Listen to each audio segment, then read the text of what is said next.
This is a film about Canada. I've always asked myself, what does it mean to be Canadian? This is a difficult question that even most people living here have a hard time answering. Canada is an incredibly large country, and it is my belief that can lead our provinces to feel disconnected. Most Canadians are very proud of the places they live, and this sense of pride is contagious. But I feel in some cases they undervalue the rest of the country. So for Canada 150, I decided to hit the road and seek adventure, from East Coast to West Coast, to find an answer to my question. Get ready to learn about some places in Canada that you may not be familiar with, and hear inspiring stories from other fellow Canadians. Stories that will help unite us even more.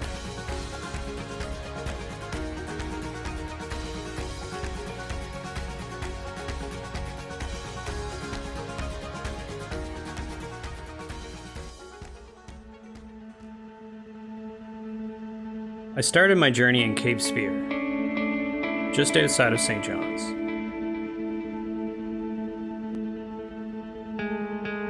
This is the most easterly point in our continent. The views are breathtaking and impossible to describe.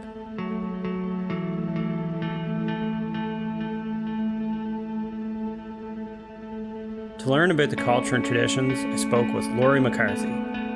She's really passionate about keeping Newfoundland traditions alive.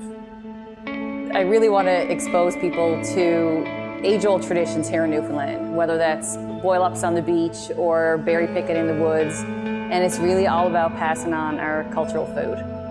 It's pretty much wrapped up in nostalgia, right? And those moments that you remember as a child, they're powerful and they create memories that you can't let go, right? So it's awesome to pass that on. Growing up in Newfoundland is really about a lifestyle, right?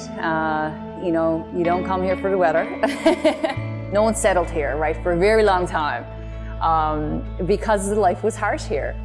You come to Newfoundland for the people and a lifestyle. And it seems the more that people come here, the more they want to come here.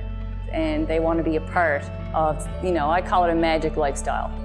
It's a very special place, spectacularly beautiful here.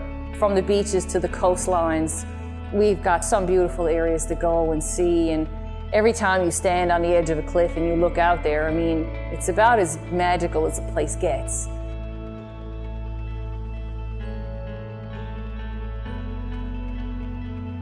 Newfoundland and Labrador are very special places. The landscape, the people, there's so much history. I encountered one fishing village after another, places with big hearts and welcoming embraces. Newfoundland truly has a lot of character. We're not very go-go around here. It's really a lot about sitting back and enjoying the people and the place and the moments that you're in. And you're able to just give people an idea of what life was like here, what life is still like here, what it can be, right? If you don't know where you come from, how are you going to know where you're going? It keeps a sense of groundedness, and it's about remembering how much work it takes to put the food on your plate.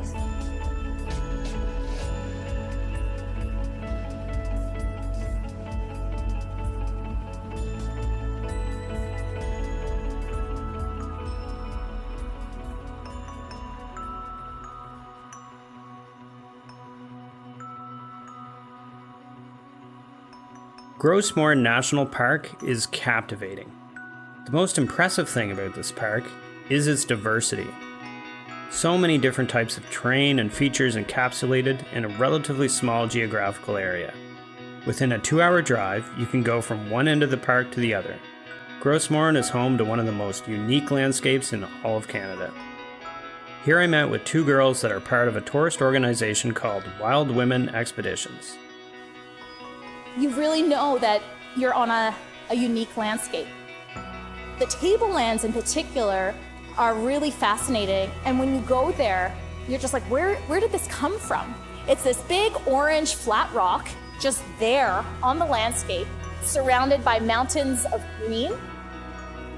And then if you keep going north, you can take a beautiful boat ride into Western Brook Pond, which is 1.3 billion years old. I mean, that's the oldest rock you can find on Earth. the beauty and majesty of the place never gets old. It has that effect still to this day on me, but I love getting to relive it every time I take a new group in there. You just see the awe on their face, right? Because it is so big. The pond is so long and the cliffs are just so sheer that it's a very dramatic experience. It's open, it's just there and big, and you can just appreciate it. I've seen women with tears in their eyes in there because they just have this overpowering feeling of enormity, and it really has the great opportunity to kind of put things into perspective.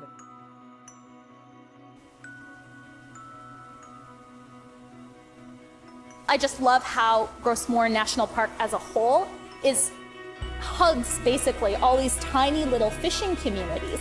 And those communities are a really important part of the story of the park. I don't think you can go there and miss that, and I don't think it should be overlooked either. Just outside the park, there is a charming coastal town called Trout River, where we had an interesting conversation with a local fisherman. I'm a fish harvester, and I've been fishing now for 30 years. Fishery is pretty much the main industry in this area. A lot of my friends have their fathers and their grandfathers have fished, and they still fish the exact same way as they did 70, 80 years ago. You have your beautiful days. I mean, if you were fishing today, it's beautiful on the water, but I mean, there's days you have to go out, and it's risky at times. You in these areas, you have a love for the land and the water, and that's what makes it so beneficial for us. I think it's never taken for granted.